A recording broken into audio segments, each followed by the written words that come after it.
Assalamualaikum warahmatullahi wabarakatuh. Saya Nur Soleh Arafasari dengan NIM 858468962. Kali ini saya akan melaksanakan percobaan arus dan tegangan listrik, di mana saya akan menjelaskan aliran arus dalam suatu rangkaian listrik dan menjelaskan pengaruh tegangan terhadap suatu rangkaian.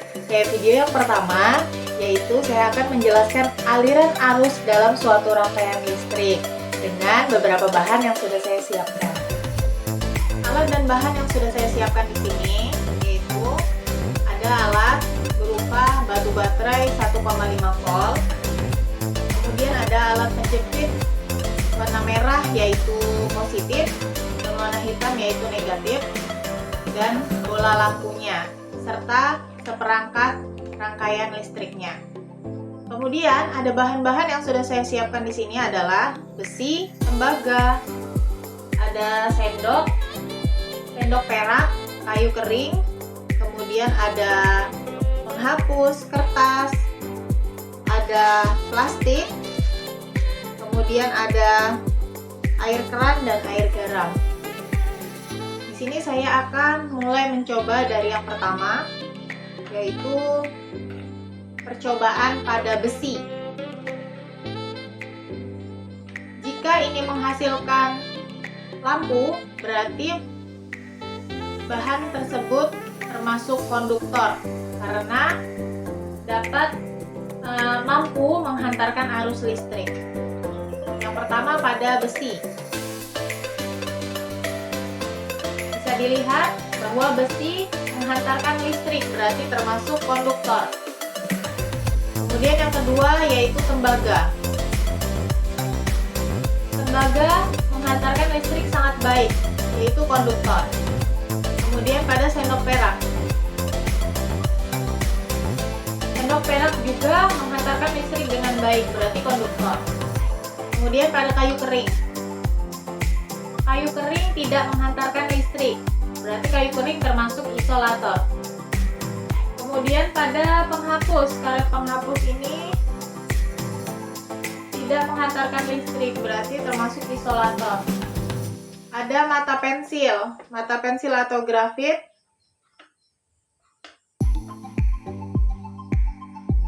menghantarkan listrik namun lemah, berarti semi konduktor atau konduktor lemah.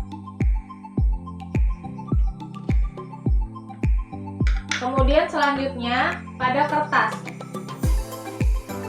Kertas tidak menghantar listrik, berarti kertas termasuk isolator.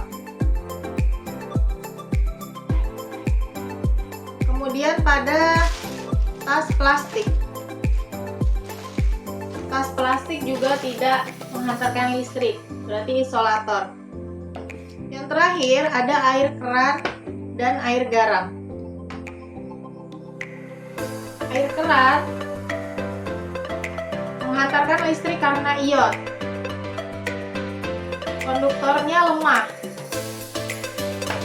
Pada air garam menghantarkan listrik dengan baik. Berarti air garam termasuk konduktor. Berdasarkan sifat penghantar listrik dan dari bahan-bahan yang tadi sudah saya siapkan, yaitu yang termasuk bahan konduktor di sini atau penghantar arus listrik, ada kawat besi, kawat tembaga, sendok perak, mata pensil atau grafit, air keran yang berarti konduktor lemah, ada air garam. Kemudian yang termasuk bahan isolator atau tidak menghantarkan arus listrik, ada kayu, karet penghapus, kertas, dan tas plastik. Konduktor umumnya adalah bahan logam atau larutan yang mengandung ion, seperti air garam, karena memiliki elektron bebas. Isolator adalah bahan non-logam yang tidak memiliki elektron bebas, sehingga tidak bisa menghantarkan listrik. Sekian penjelasan dari saya, apabila ada yang kurang saya mohon maaf. Assalamualaikum warahmatullahi wabarakatuh.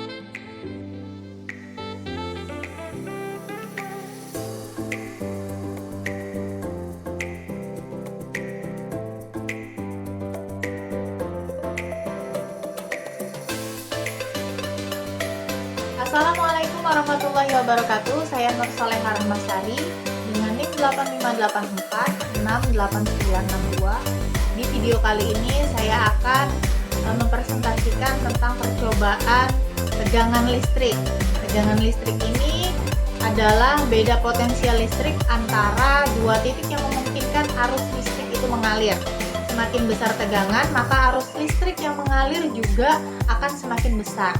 Dalam kehidupan sehari-hari ini, tegangan itu sangat penting ya teman-teman, terutama dalam penggunaan alat-alat elektronik.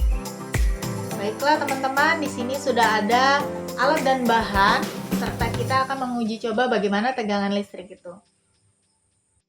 Alat dan bahan yang sudah saya siapkan di sini adalah ada 3 batu baterai, kemudian ada 3 batu baterai ini berukuran 1,5 volt, kemudian ada lampu berukuran 2,5 volt, dan ada kabel warna merah dan hitam. Merah yang berarti positif dan hitam yang berarti negatif.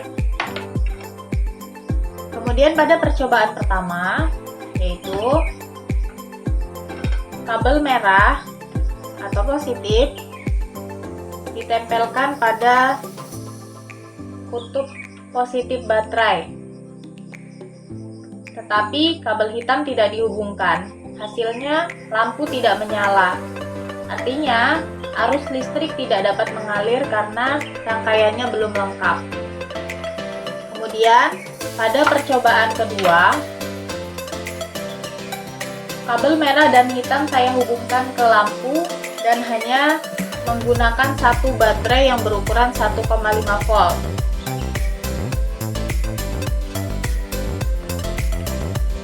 Hasilnya lampu menyala namun redup karena tegangan dari satu baterai cukup untuk menyalakan lampu tetapi belum maksimal. Pada percobaan ketiga,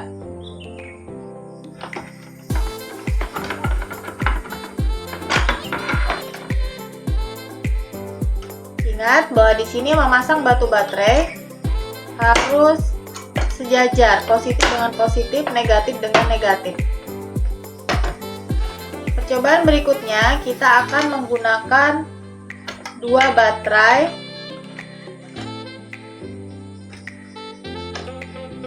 dan sambungkan ke kabel merah dan hitam ke lampu. Lampu menyala lebih terang, artinya penambahan tegangan membuat lampu menyala lebih terang. Pada percobaan berikutnya,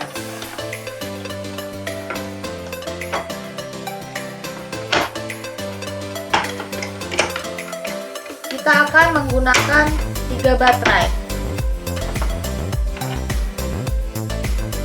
Saya menggunakan 3 baterai, berarti totalnya 4,5 volt, dan sambungkan ke kabel merah dan kabel hitam pada lampu.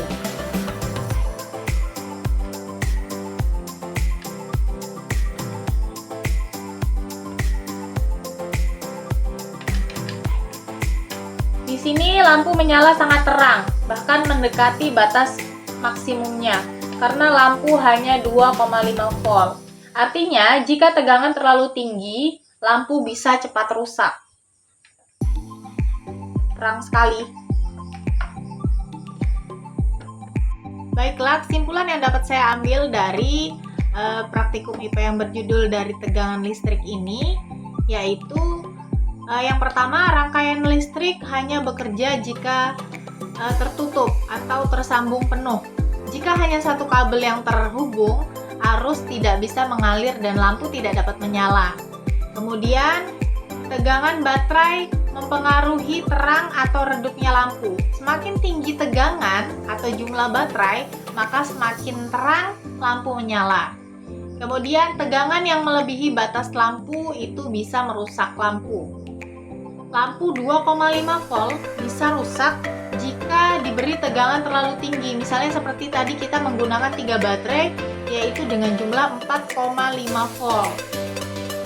Jadi arus listrik itu hanya mengalir jika rangkaian tertutup dan tegangan yang cukup akan membuat lampu menyala dengan baik. Tegangan yang terlalu kecil menyebabkan lampu redup, sedangkan tegangan berlebih bisa berbahaya bagi komponen. Sekian yang dapat saya sampaikan, kurang dan lebihnya saya mohon maaf. Assalamualaikum warahmatullahi wabarakatuh.